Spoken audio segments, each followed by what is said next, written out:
Edward લી થોર્નડાઇકનો પ્રયત્ન અને ભૂલ દ્વારા શિક્ષણ ટ્રાયલ એન્ડ એરર લર્નિંગનો સિદ્ધાંત TATHS પરીક્ષા માટે પાયારૂપ છે. તેમણે જ સૌ પ્રથમ શીખવાની પ્રક્રિયામાં પશુઓ પર પ્રયોગો કર્યા હતા, તેથી તેમને શૈક્ષણિક મનોવિજ્ઞાનના પિતા માનવામાં આવે છે. 1. પઝલ બોક્સ અને બિલાડી પરનો પ્રયોગ. થોર્નડાઇકે એક પઝલ બોક્સ સમસ્યા પેટી બનાવી જેમાં એક તરફ કળ લેવર હતી. આ કળ દબાવવાથી પેટીનો દરવાજો ખુલતો હતો. પ્રક્રિયા: એક ભૂખી બિલાડીને આ પેટીમાં પૂરવામાં આવી અને પેટીની બહાર તેની નજર સામે ખોરાક, માછલી મૂકવામાં આવ્યો. વર્તન: બિલાડીએ બહાર નીકળવા માટે પંજા માર્યા, સળિયા કરડ્યા અને અનેક નિષ્ફળ પ્રયત્નો કર્યા. પરિણામ: અચાનક તેનો પંજો કળ પર પડ્યો અને દરવાજો ખુલી ગયો. બિલાડીને ખોરાક મળ્યો. તારણ: જ્યારે બિલાડીને ફરીથી પેટીમાં મૂકવામાં આવી ત્યારે તેણે પહેલા કરતાં ઓછા પ્રયત્નોમાં દરવાજો ખોલ્યો. અંતે એક સમય એવો આવ્યો કે તેને પેટીમાં મૂકતાની સાથે જ તે સીધી કળ દબાવીને બહાર નીકળતા શીખી ગઈ. 2. શિક્ષણના મુખ્ય 3 નિયમો. Most important for TATHS. થોર્નડાઇકે આ પ્રયોગના આધારે શીખવાના 3 મુખ્ય નિયમો આપ્યા છે. 1. તત્પરતાનો નિયમ લો ઓફ રેડીનેસ. જો શીખનાર શારીરિક અને માનસિક રીતે તૈયાર હોય તો જ શિક્ષણ અસરકારક બને છે.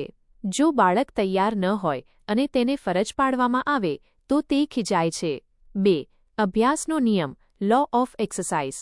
કોઈપણ કાર્યને વારંવાર કરવાથી પુનરાવર્તન તે દ્રઢ બને છે. ઉપયોગનો નિયમ અને ન કરવાથી વિસરાઈ જાય છે.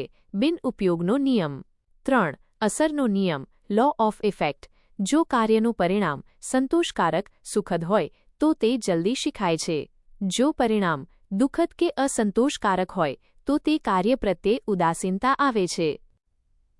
3. પ્રયત્ન અને ભૂલ દ્વારા શિક્ષણના સોપાન. થોર્નડાઇકના મતે શીખવાની પ્રક્રિયામાં નીચેના તબક્કાઓ જોવા મળે છે. પ્રેરણા, મોટિવ, ભૂખ અહીં બિલાડી માટે. લક્ષ્ય, ગોલ, ખોરાકની પ્રાપ્તિ. અવરોધ, બ્લોક, પેટીનો બંધ દરવાજો. યાદચ્છિક પ્રયત્નો, રેન્ડમ મૂવમેન્ટ્સ, આમ તેમ પંજા મારવા. તક મળવી, ચાન્સ સક્સેસ, અચાનક કળ દબાઈ જવી. સાચા પ્રતિચારની પસંદગી, બિનજરૂરી હલનચલન ઘટાડવી. દ્રઢીકરણ, સીધું જ કળ દબાવતા શીખવું. 4. TATHS પરીક્ષા માટે શૈક્ષણિક વિનિયોગ. પુનરાવર્તનનું મહત્વ. ગણિતના દાખલા કે ટેબલ્સ શીખવા માટે આ સિદ્ધાંત ઉપયોગી છે. અભ્યાસનો નિયમ. પ્રેરણા. શિક્ષકે ભણાવતા પહેલા વિદ્યાર્થીઓમાં જિજ્ઞાસા જગાડવી જોઈએ. તત્પરતાનો નિયમ. પુરસ્કાર અને શિક્ષા. સારા કાર્ય માટે પ્રોત્સાહન આપવું જોઈએ જેથી અસરના નિયમ મુજબ શિક્ષણ મજબૂત બને. આત્મવિશ્વાસ.